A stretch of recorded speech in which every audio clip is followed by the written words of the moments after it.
जो बुर्का पहन के आप निकलती हो ना, और जिस पे भी माहौल छिड़ा हुआ है, आपका बुर्का में चेहरा कोई नहीं देख सकता, बाकी सब कुछ पूरा खानदान देख ले। औरत अगर मोबाइल पर किसी से बातें कर रही है,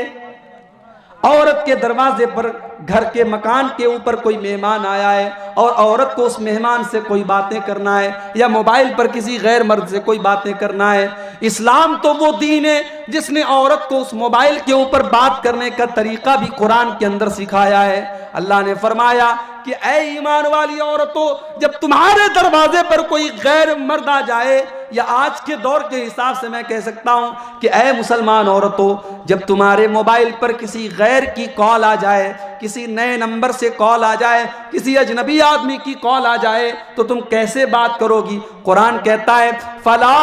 तखज़ाना बिल क़ौलि फ़यत्मअल्लज़ी फ़ी क़ल्बिही मरज़, कि तुम उससे नरमी के साथ बात ना करना, तुम उसके साथ लचक के साथ बात ना करना, कहीं ऐसा ना हो कि सामने वाले के दिल में तुम्हारे लिए गलत ख्याल पैदा हो जाए। तुम मोबाइल के ऊपर किसी गैर मर्द से बहुत मिठास के साथ बात मत करो, कहीं ऐसा ना हो कि उसके दिल में गलत ख्याल पैदा। नबी फरमाते हैं सलासतुन ला यंजुरुल्लाहु इलैहिम अज़्ज़ व जल्ल यौमल क़ियामह,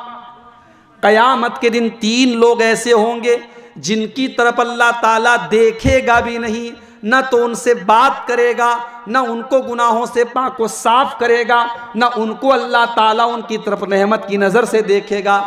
3 लोग ऐसे बदनसीब होंगे कि कयामत के दिन अल्लाह ताला उनकी तरफ देखेगा। कौन 3 लोग होंगे? नंबर 1,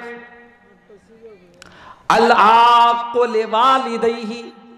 अपने माँ बाप को दुख देने वाला, अपने माँ बाप से रिश्ता तोड़ने वाला, रिश्ता काटने वाला, अपने माँ बाप को सताने वाला। वल मरअतुल मुतरज्जिला, ऐसी औरत जो मर्दों के जैसी चाल ढाल अपनाए,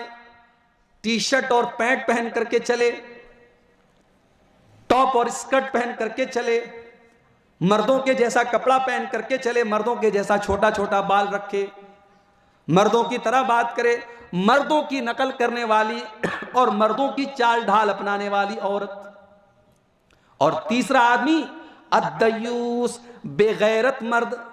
जो अपनी बहू बेटी को ऐसे कपड़े ला करके देता है, वो बेगैरत है, वो दयूस है। और ऐसे दयूस की तरफ भी अल्लाह ताला कल कयामत के दिन नहीं देखेगा।